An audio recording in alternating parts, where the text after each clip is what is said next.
இது ஒரு எல்ஜி டிவிங்க அது. இதில் கம்ப்ளைண்ட் என்னென்னா, ஆன் பண்ணால் கீ கீ கீ கீக்குன்னு ஒரு சவுண்டு தாங்க வருது. மற்றபடி எதுவுமே வரல. இந்த கீ கீ சவுண்டு தவிர வேறு எதுவும் வரல. இது வாங்க என்னான்னு பார்ப்போம். நான் ஏற்கனவே எல்லாமே பிரித்து எல்லாமே வந்து இது பண்ணிட்டேன், பார்த்து ரெடி பண்ணிட்டேன். அதில் என்னென்ன போயிருந்தது, அது என்னென்ன மாற்றினன்றதை நான் இப்போ உங்களுக்கு காட்டுறேன். டிவி பிரிச்சுட்டேன்.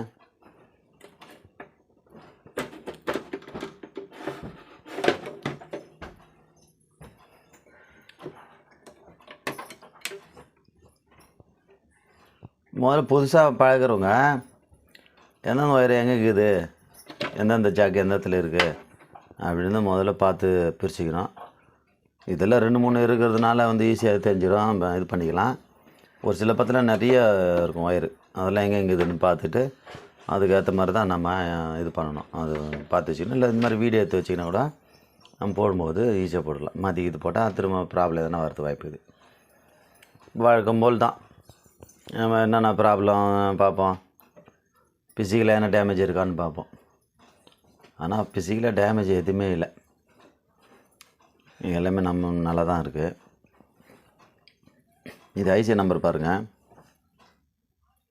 TDA 9381PS.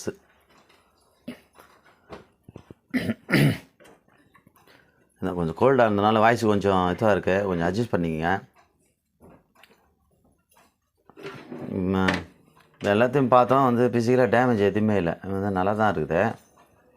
ஆனால் நம்ம மெயினாக பார்க்க வேண்டியது எங்கன்னா, இந்த கீக் சவுண்டு வர்றது காரணம் என்னென்னா, அவுட்புட்டில் எதனா ப்ராப்ளம் இருந்துச்சுன்னா நமக்கு வந்துட்டு அந்த சவுண்டு வரும்.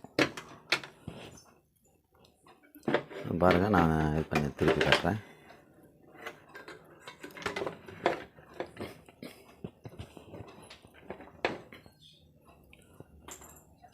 நாங்கள் முதல்ல பார்க்க வேண்டியது என்னென்னா, அந்த வோல்டேஜ் தான் செக் பண்ணணும். நாம் செகண்டரி வோல்ட்டு எல்லாமே செக் பண்ணோம். செகண்டரி வோல்ட்டு வந்துட்டு எல்லாமே கரெக்டாக வருதா அப்படின்னு பார்த்துங்க. பார்த்துன்னு அது வோல்டேஜ், ஏன்னா இந்த எனக்கு தெரிஞ்சு இந்த கீ சவுண்டு வர்றதுன்னு காரணம் இந்த அர்ஜென்டல் செக்ஷன், அதாவது எல்ஓடி இருக்கு இல்லையா, இந்த எல்ஓடி செக்ஷனில் எதனா ஃபால்ட்டு இருந்துச்சுன்னா தான் நமக்கு வந்துட்டு அந்த கீ சவுண்டு வந்துகிட்டே இருக்கும். அது என்ன, நான் எந்த இடம்னா அந்த பாருங்கள், இந்த அவுட்புட் டிரான்சிஸ்டர் இருக்கு பாருங்கள், இந்த அவுட்புட் டிரான்சிஸ்டர் இருக்குல்ல, உங்களுக்கு ஒரு வேளை இந்த 110 வோல்ட்டு வரக்கூடிய இந்த 110 வோல்ட்டு உங்களுக்கு வந்து வரல, அவுட்புட்டே ஆகலை, எப்படி ஃபால்ட்டே தெரில, எப்படி எங்கே பார்க்குறதுன்னு தெரில அப்படின்னா, இந்த பாருங்கள், இந்த அவுட்புட் செக்ஷன் இருக்குல்ல, இந்த இடம், இந்த எல்ஓடி வந்துட்டு எல்ஓடிலேருந்து இன்புட்டு, இதுலேருந்து அவுட்புட் ஆகும். பாருங்கள், இதுலேருந்து இன்புட் ஆகிட்டு இந்த பக்கம் அவுட் ஆகும். கலெக்டர் பின்னு, அதாவது சென்டர் பின்னு, அது திருப்பி காட்டுறேன் பாருங்கள்.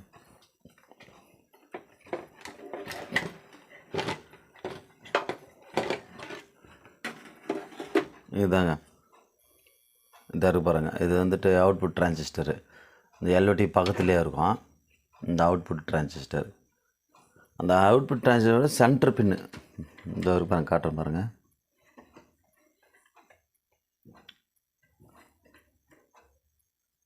இந்த சென்டர் பின்னை வந்துட்டு நமக்கு எதனா இதை எடுத்து விட்ருங்க. அது பாருங்கள், இந்த சென்டர் பின்னு தெரியுதுங்களா, அந்த சென்டர் பின்னு தான் அது. அது என்ன பண்ணி எடுத்து விட்ருங்க. எடுத்து விட்டோம்னா டெட் ஃபால்ட்டுக்கு இங்கே எதுவுமே ஃபிசிக்கல் டேமேஜ் இல்லை, எல்லாம் நல்லா இருக்குது அப்படின்னா நீங்கள் என்ன பண்ணுறீங்க, இந்த இடம் ட்ரை சாலிங் பண்ணி, இல்லைன்னா அந்த அவுட்புட் டிரான்சிஸ்டரை வெளியே எடுத்துகிட்டு செக் பண்ணி பாருங்கள் 110 வோல்ட் வருதா அப்படின்ட்டு. ஏன்னா உங்களுக்கு இது ஷார்ட்டாக இருந்தால் உங்களுக்கு வந்து எந்த சப்ளையும் போகாது, எல்லாமே இந்த டெட் கண்டிஷனில் தான் இருக்கும். அதனால் என்ன பண்ணுறீங்கன்னா, இந்த பின்னு ரிமூவ் பண்ணிவிட்டு, இல்லை நான் டிரான்சிஸ்டரை கட்டிட்டு இங்கே வந்து 110 வோல்ட்டு இல்லை 125 வோல்ட்டு அந்த மாதிரி அதனுடைய அவுட்புட் என்னவோ அது அந்த வோல்ட்டு டிவி பொறுத்து மாறுபடும். வருதான்னு பாருங்கள். அப்போ வந்துருச்சுன்னா இந்த டிரான்சிஸ்டரும் செக் பண்ணி பாருங்கள். இல்லை அதுக்கு முன்னாடி நீங்கள் மல்டிமீட்டர் வச்சு கூட செக் பண்ணுங்கள். ஒருவேளை இது ஷார்ட் இருந்துச்சுன்னா கூட உங்களுக்கு வந்துட்டு அவுட்புட் வராது. சரி ஷார்ட்டு இது எதனால் வரும் ஷார்ட்டு? சும்மா ஷார்ட் ஆகாது. இந்த அவுட்புட் டிரான்சிஸ்டர் சும்மா ஷார்ட் ஆகாது. அட்ஜான்சி செக்ஷனில் இல்லை எல்ஓடியில் எதனா ஃபால்ட்டு இருந்தால் மட்டும்தான் அது வந்துட்டு இதாகும், ஷார்ட் ஆகும். ஆக்சுவலி இது இந்த டிவியில் என்ன ப்ராப்ளம்னா, இது எல்ஓடி வந்து ஆர்க்கிங்கன்னா ஒரு டப் டப் டப் டப்புன்னு சவுண்டு. அதாவது எல்ஓடி வந்து ப்ராப்ளம், இதில் வந்து ப்ராப்ளம் ஆகிடுச்சு. ஏற்கனவே எல்ஓடி இருக்குது, காட்டுறேன் பாருங்கள். இந்த எல்ஓடி பாருங்கள், இதில் பார்க்கறது ஒரு டேமேஜ் எதுவுமே இல்லை, நல்லா இருக்கிற மாதிரி தான் இருக்குது. ஆனால் என்ன ப்ராப்ளம்னா, டிவி ஆன் பண்ணால் பட்டு பட்டு பட்டுன்னு பட்டாசு மாதிரி சவுண்டு வருது. அதனால தான் ப்ராப்ளம். இதுனா சின்ன போடும்போது டப்பு டப்பு டப்புன்னு சவுண்டு வந்துட்டு இருந்தது. அதுக்கப்புறம் ஆஃப் பண்ணியாச்சு. அதுக்கப்புறம் கடைசியில் பார்த்தா இந்த அவுட்புட்டும் போயிடுச்சு. D5702 இந்த அவுட்புட்டும் போயிடுச்சுங்க. காரணம் இந்த அவுட்புட்டு போகிறதுக்கு காரணமே இந்த பாருங்கள், இந்த எல்ஓடி தான். இந்த எல்ஓடினா ஆர்க்கிங் ஆகிருக்கு. இது என்ன ஆகுதுன்னா வந்துட்டு எல்ஓடி எதுனா ப்ராப்ளம் ஆகிருக்கும். ஏன்னா தெரில, அது கண்ணுக்கு தெரிலனா என்ன ஆகுதுன்னா ஃபுல்லாக ஆர்க்கிங்கு, ஃபுல்லாக வந்துட்டு ஸ்பார்க் வருது. ஆனால் பார்க்கறதுக்கு நல்லா இருக்கிற மாதிரி தான் இருக்குது. ஆனால் இது வந்து ப்ராப்ளம். அவுட்புட்டு சாதாரணமாக போகாது. அவுட்புட்டு போகிறதுக்கு வந்து ஒன்று யோக் கம்ப்ளைண்ட் இருந்தால் போவோம். அதுக்கப்புறம் வந்துட்டு இந்த எல்ஓடி கம்ப்ளைண்ட் இருந்தால் போவோம். நீங்கள் முதல்ல செக் பண்ண வேண்டியது என்னென்னா, இப்போ அந்த கிக் சவுண்டுக்கு நம்ம செக் பண்ணது என்னென்னா இந்த அவுட்புட்டில் தான். இதுதான் செக் பண்ணணும் நீங்கள். அதில் செக் பண்ணால் அதை நம்ம தெரிஞ்சிடும். ஏன்னா அவுட்புட் வந்துட்டு 110 வோல்ட் வரணும். அது வந்தாவே போதும் தான் நமக்கு. அது வரலன்னா தான் பிரச்சனை. இது பாருங்கள், சவுண்டு வருது பாருங்கள். இது வந்து அவுட்புட் போயிடுச்சு.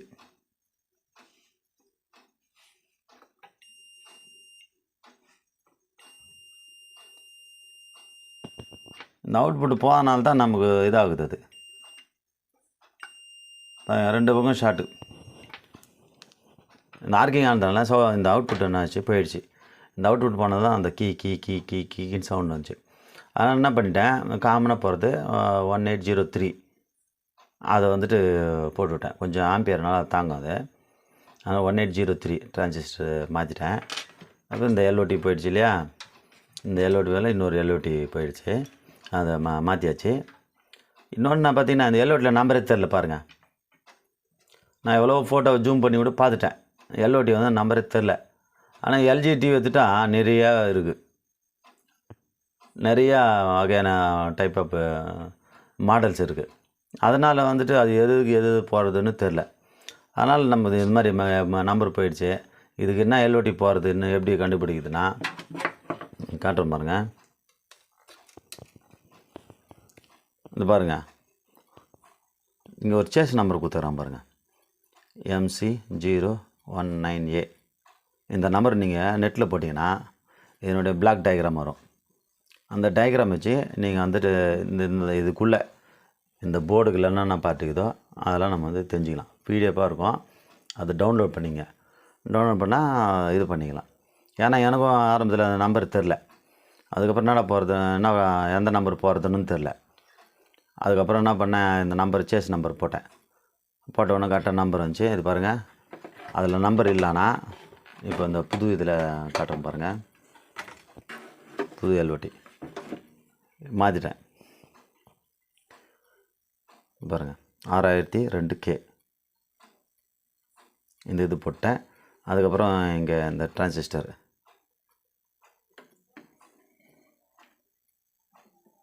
MD1803 டிரான்சிஸ்டர் செட்டாக மாற்றிட்டேன். அந்த கிக் சவுண்டு ப்ராப்ளம் என்னென்னா, இது பாருங்கள், இந்த அவுட்புட்டு போனதுனாலையும் அதுக்கப்புறம் இந்த எல்ஓடி போனதால தான் இது போச்சு. ஆனால் என்ன பண்ணேன், செட்டாக மாற்றிட்டேன் ஓகே ஆயிடுச்சு. இப்போ இந்த இது போகிறதுக்கு என்ன நான் காரணம்னு சொல்கிறேன் பாருங்கள். இந்த எல்ஓடி போனாலும் போயிடும். இந்த பிஎஃப் இருக்குது பாருங்கள், இந்த கெப்பாசிட்டர் மாதிரி, இது போனாலும் அந்த அவுட்புட்டு போயிடும். இது பாருங்கள், இந்த யோக் காயிலில் இது போனாலும் போயிடும். இது அந்த அவுட்புட்டு போகிறதுக்கு காரணம் இது இங்கே இருக்கிற பிஎஃப்புங்க, அதுக்கப்புறம் இந்த யோக்காயில். நீங்கள் வந்துட்டு ஒவ்வொன்றா கைட்டு செக் பண்ணால் தான் தெரியும். ஷார்ட் இருக்கும், ஆனால் எங்கே ஷார்ட்ன்றது எதனால் ஷார்ட்ன்றது நம்ம ஃபைண்ட் அவுட் பண்ணிவிட்டு அதுக்கப்புறமா வந்துட்டு அது பண்ணணும். அதே மாதிரி இந்த இஹெச்டி இருக்குல்ல, இந்த எல்ஓடி கப்பு, இது வந்து பார்த்தீங்கன்னா டிவி வந்து ஓடும்போது இல்லை இந்த கப்பு மாற்றும்போது கம்பல்சரி வந்துட்டு டிஸ்சார்ஜ் பண்ணோம். இந்த பிச்சு டியூப்புக்குள்ளே பவர் இருக்கும், கிட்டத்தட்ட 1500 மேலேயே இருக்கும், வோல்ட்டுக்கு மேலேயே இருக்கும். அதனால் நீங்கள் என்ன பண்ணுறீங்கன்னா இதில் இது பண்ணும்போது கிரவுண்டு பண்ணி விட்ருங்க. இதில் ஒரு ப்ரோப் வச்சு இல்லைன்னா ஒரு ஒயர் வச்சு இந்த இருக்கு பாருங்கள், இந்த கிரவுண்டு இல்லை அதே மாதிரி இது இங்கே ஒரு கிரவுண்டு இருக்கும், இது பண்ணலாம். இல்லை அந்த டியூனரில் இருக்குது பாருங்கள், டியூனரில் கிரவுண்டுக்கு வச்சு பாருங்கள் ஸ்ப்ரிங் இருக்குது, அது எல்லாமே கிரவுண்டு தான். பிச்சு டியூவில் அந்த 4 பக்கம் அந்த ஸ்க்ரூ போட்டிருக்கலாம், இது எல்லாமே கிரவுண்டு தான். அதை வச்சு நீங்கள் கண்டிப்பாக அந்த டிஸ்சார்ஜ் பண்ணி தான் நீங்கள் வந்து கையை வைக்கணும். தெரியாமல் வச்சிட்டிங்கன்னா ரொம்ப பாதிப்பு. ஏன்னா நான் அனுபவப்பட்டுக்கிறேன். ஒரு முறை அப்படி தான் எல்ஜி டிவியில் ஷாக்கு அடித்து கவனக்குறையினால் ஷாக்கு அடித்து திரும்ப ஹாஸ்பிட்டலுக்கு போய்ட்டு இசிஜி எல்லாம் எடுத்து பார்த்தேன். ஒன்றும் பிரச்சனை இல்லை, டாக்டர்லாம் நல்லா இருக்குதுப்பா அப்படின்ட்டார். அதனால் சொல்கிறேன், நீங்கள் வந்து கட்டும்போது ஜாக்கிரதையாக ஃபுல் சேஃப்டியோடு பண்ணோம். நீங்கள் பாருங்கள், இது எல்லாம் மாற்றிட்டேன், எல்லாம் மாற்றிச்சு. இப்போ வீடியோ ஆன் பண்ணி காட்டுறேன், பாருங்கள் எப்படி இருக்குதுன்னு. நீங்கள் பாருங்கள், டிவி எல்லாம் நீட்டாக ரெடி பண்ணிட்டேன், கிளியராக போகுது, ஒன்றும் பிரச்சனை இல்லை. அந்த 2 ஃபால்ட்டு அது மட்டும் வந்து ரெடி பண்ணியாச்சு. பாருங்கள், ஒன்றும் பிரச்சனை இல்லை, ஈஸி தான், பண்ணிடலாம். ஆனால் இன்ட்ரெஸ்ட் இருக்கணும். அதே மாதிரி நம்ம பாதுகாப்பு முக்கியம்.